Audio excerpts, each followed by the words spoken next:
पहले तो आपको होली की बहुत बहुत शुभकामनाएं। बहुत बहुत शुभकामनाएं जी सभी को। आज होली की बहुत बहुत बधाई हो। और अब ये आप बताइए कि जैसे कुरुक्षेत्र से अभय सिंह जी चुनाव लड़ रहे हैं तो उसके बारे में हाल ही में पार्टी के सभी लोकसभा क्षेत्रों के अंदर मीटिंगें रखी गई थी, प्रस्ताव रखे गए थे भाई आने वाले हमारे जो कैंडिडेट होंगे उन सभी के बारे में। तो जब कुरुक्षेत्र लोकसभा क्षेत्र की मीटिंग रखी गई तो सभी कार्यकर्ताओं ने एक आवाज़ में ये डिमांड रखी कि चौधरी अभय सिंह जी स्वयं कुरुक्षेत्र से लड़े।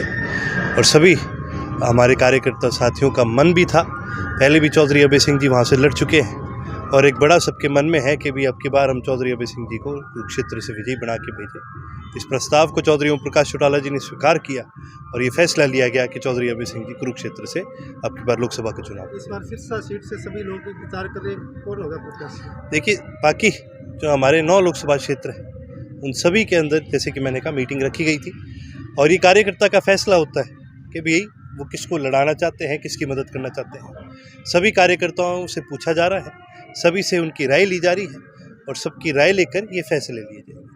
सर 2 दिन से चर्चाएं चल रही है कि अलोपा के साथ हो सकता है गठबंधन। देखिए जी चर्चाएं बहुत चलती है, ज़्यादातर चर्चाएं खाली चर्चा रह जाती हैं, बातें नहीं होती।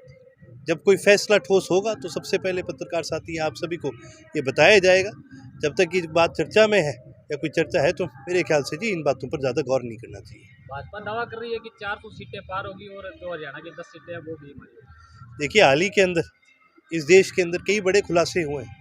सबसे बड़ा जो बेल बॉन्ड है उसके प्रति से जो खुलासे हुए हैं उससे किस प्रकार से हमें आज पता चलता है कि भारत देश के इतिहास में सबसे ज़्यादा अगर कोई करप्ट पार्टी रही है तो वो भाजपा रही है।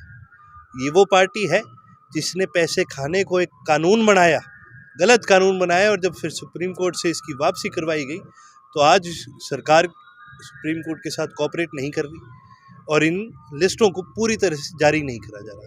लेकिन जितने नाम आज कंपनियों के सामने आए हैं उनसे एक बात पता चलती है, साफ पता चलता है कि आज सबसे ज़्यादा करप्ट पार्टी इस देश के अंदर भाजपा है और ये आज पूरे भारत देश का बच्चा समझ गया है, जान चुका है। जितने हमारे पढ़े लिखे नौजवान साथी हैं वो आज सारे दिन इंटरनेट पे ये चीज़ें पढ़ रहे हैं किस प्रकार इस पार्टी ने केवल और केवल अपने फ़ायदे के लिए इस देश की डेमोक्रेसी को ख़त्म करने का काम करा है।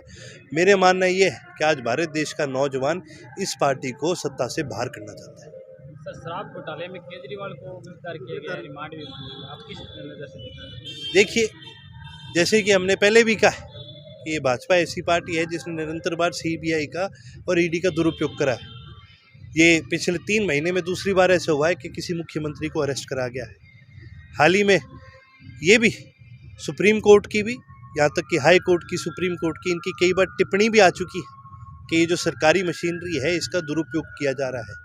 एक तरफ तो राज्य में जो मुख्यमंत्री या जो पार्टियाँ इनकी खिलाफत करते हैं उनको तो गिरफ्तार किया जाता है, दूसरी तरफ बेल बॉन्ड के जरिए से ये हज़ारों करोड़ का घोटाला कर रहे हैं।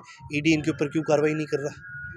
ये केवल और केवल आज ये दर्शाता है कि ईडी सीबीआई ये केवल भाजपा की कठपुतली बन के रह गई है।